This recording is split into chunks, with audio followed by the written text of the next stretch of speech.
The flickering fluorescent lights of Sterling Corp's open-plan office cast long, skeletal shadows as Ethan hunched over his keyboard, the only sound the rhythmic click-clack echoing in the late-night quiet. Outside, the city glittered, a million distant stars taunting his ground-level reality. Tomorrow was the day. The final pitch for Project Chimera, the culmination of 6 sleepless months, hung precariously in the balance. If he failed, it wasn't just his job on the line. It was his mother's medical bills, the ever-present gnawing anxiety in his gut. Ethan traced the scar above his eyebrow, a relic from a childhood accident, a constant reminder of how quickly life could turn. His mother, once a vibrant force of nature, was now a fragile bird, her days marked by hospital visits and mounting expenses.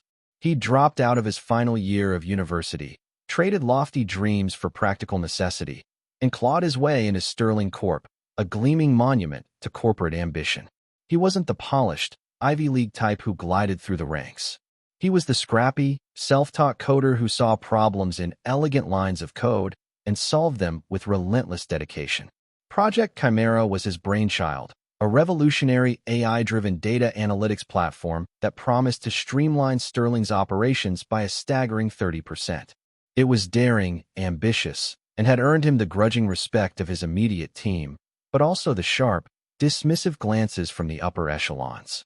Especially from Victor Thorne, the head of innovation, a man whose ambition was as sharp as his tailored suits, and whose smile rarely reached his cold, calculating eyes.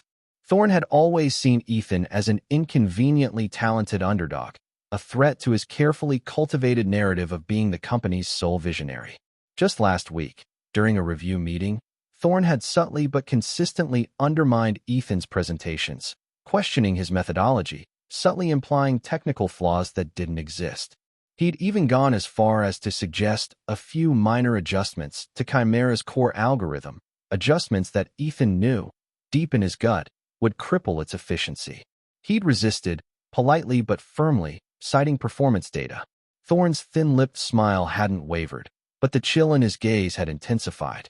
Now, as the clock ticked past midnight, Ethan opened his personal email, not his work one.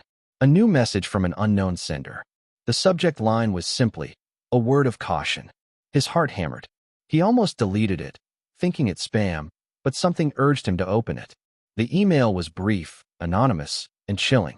It detailed a plan Thorne had orchestrated to sabotage Project Chimera from within, making it appear as though Ethan's code was flawed, while simultaneously pushing forward a competing, inferior project under Thorne's name. The final blow would come during tomorrow's presentation. A planted bug in the live demo, designed to fail spectacularly, leaving Ethan utterly discredited. The email even hinted at a hidden clause in his contract, one that would make any failure catastrophically expensive for him. Ethan's blood ran cold. He reread the email, his eyes scanning for any sign of a hoax, but the details were too precise, too intimate to Sterling's internal politics. He thought of his mother, of the mountain of bills, of the years he'd poured into building a future. Desperation clawed at him, but then a different emotion ignited, a cold, hard resolve. They thought they had him cornered. They thought they had won. But they hadn't accounted for one thing. Ethan knew how to fight back, and he knew exactly how to twist this game. His gaze hardened on the computer screen, a plan, audacious and perilous, already forming in his mind. The morning of the presentation dawned gray and unyielding, mirroring the knot in Ethan's stomach. He arrived at Sterling Corp an hour early. The anonymous email burned into his memory.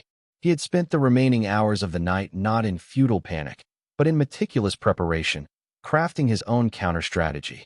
He had a weapon, one they never saw coming. The meeting room was a sterile theater of power. Glass walls overlooked the sprawling cityscape, a silent testament to the company's reach. CEO Robert Sterling, a man whose presence filled the room with quiet authority, sat at the head of the polished mahogany table. To his right was Thorne, impeccably composed, a predatory gleam in his eyes as he nodded approvingly at a junior assistant setting up the projectors. Other department heads, all high-ranking executives, filed in, their faces a mixture of expectation and polite disinterest. Ethan took his place opposite Thorne, his laptop open, a single USB drive nestled discreetly in his pocket. He greeted no one, his focus absolute. He felt Thorne's gaze on him, a silent challenge. Ethan met it with a steady, almost serene stare that seemed to unnerve Thorne for a fleeting second. The meeting commenced with Sterling's opening remarks, a brief preamble about the importance of innovation. Then, it was Thorne's turn to present his alternative project. It was slick, glossy, filled with buzzwords and grand promises. But Ethan, knowing the true capabilities of Chimera, recognized it for what it was, a watered-down, less efficient version of his own work, repackaged and rebranded. Thorne's presentation went smoothly, a flawless performance that drew murmurs of approval. He even managed a sly dig, mentioning the complexities of integrating more ambitious systems, a thinly veiled jab at Ethan's Chimera. Finally, it was Ethan's turn. He rose, the weight of the moment pressing down on him, but also the exhilarating surge of adrenaline. He launched into his presentation, detailing Chimera's innovative architecture, its unprecedented efficiency, its potential to revolutionize Sterling's operations. He presented the data, the projections, the real-world simulations. He could feel the shift in the room, the polite disinterest slowly turning into genuine engagement, then intrigue. Sterling himself leaned forward, his usual reserved expression replaced by a look of deep consideration. Then came the moment of truth, the live demo. This was where Thorne's planted bug was supposed to unleash chaos, discredit Ethan, and seal his fate. Ethan felt a tremor of fear, but he pushed it down. He clicked the button to initiate the demo. The screen flickered. A loading bar appeared. Then, instead of the expected interface, a new window popped up. It wasn't the Chimera demo. It was a projection of his personal email inbox. A gasp rippled through the room. Thorne's face went ashen, his eyes wide with a mixture of confusion and dawning horror. On the large screen, for everyone to see, was the anonymous email. The subject line, a word of caution. The content, detailing Thorne's sabotage plan, the planted bug, the hidden contract clause, scrolled slowly, deliberately, for the entire room to read. The silence was deafening, punctuated only by the rapid breathing of the executives. Ethan stood perfectly still, his gaze fixed on the screen, then slowly, he shifted it to Thorne. Thorne's jaw had dropped, his face a mask of utter, unadulterated shock. Behind him, visible through the glass partition of the adjoining office, a few junior employees, who had been observing the presentation, stood frozen, their mouths agape. The CEO, Robert Sterling, had gone completely still, his eyes glued to the screen, his expression unreadable. The email twist had landed, and it had left not just the CEO, but the entire room, utterly speechless. The silence in the boardroom stretched, thick and suffocating, broken only by the hum of the air conditioning and the distant city sounds.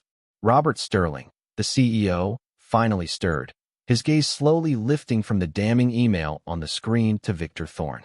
Thorne, still pale, seemed to shrink under the weight of Sterling's unwavering stare. The air crackled with unspoken accusations.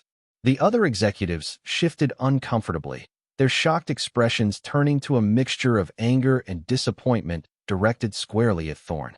Ethan, his heart still thrumming a frantic beat, knew this was the critical juncture. He didn't gloat, didn't make a scene. Instead, he calmly reached for his laptop and, with a few precise clicks, brought up the actual Project Chimera demo. The intricate interface, the seamless data visualization, the real-time efficiency metrics, all unfolded flawlessly on the main screen. He let the silent power of the true project speak for itself, a stark contrast to Thorne's calculated deceit. After a moment that felt like an eternity, Sterling cleared his throat, his voice low but resonating with authority. "Victor," he said, the single word cutting through the tension, "my office." Now, Thorne, his shoulders slumped in defeat, pushed back his chair and walked out, not daring to meet anyone's gaze. The quiet click of the door closing behind him was a final, definitive sound. Sterling then turned his full attention to Ethan. The CEO's eyes, once unreadable, now held a glimmer of respect, perhaps even admiration. "Mr. Miles," he began, his voice softer, "I owe you an apology." and I believe Sterling Corp owes you a great deal more." He then addressed the room, his tone firm. "Project Chimera is precisely the kind of innovation this company needs. Ethan, I want you to lead its full implementation. And," he added, a slight smile touching his lips, "consider your previous contract null and void. We'll be drafting a new one that truly reflects your value to this organization." A wave of relief, so profound it almost buckled Ethan's knees, washed over him. He'd done it. The weight he'd carried for months, years even, finally lifted. But it wasn't just about his career or the bills. It was about standing up, about fighting back against injustice, about proving that integrity could still prevail. Over the following weeks, Project Chimera was fast-tracked. Ethan, now with the full backing of Sterling and the invigorated support of his team, spearheaded its implementation. The hidden clause in his old contract, designed to bankrupt him in case of project failure, was indeed shredded. His new contract offered not just security, but a genuine partnership with Sterling Corporation. He used his newfound stability to ensure his mother received the best care possible, watching with relief as a sliver of her old vibrancy returned. The anonymous emailer remained a mystery, a silent guardian angel who had risked much to warn him. Ethan often wondered who it was, someone brave enough to challenge Thorn from within. He never found out, but he carried the lesson with him. Sometimes, the most powerful acts are those done in quiet courage. Ethan Miles, the scrappy coder who'd once felt invisible, became a driving force at Sterling Corporation. His journey was a testament to resilience, a reminder that even when the odds seem insurmountable, a calculated risk, fueled by integrity, can turn the tide. He had faced down a powerful adversary and emerged not just victorious, but transformed. He learned that true strength wasn't about dominance, but about standing firm in your convictions, even when you're standing alone. And sometimes, all it takes is one email, one twist, to change everything. If you liked it, subscribe to the channel and enjoy these other amazing stories.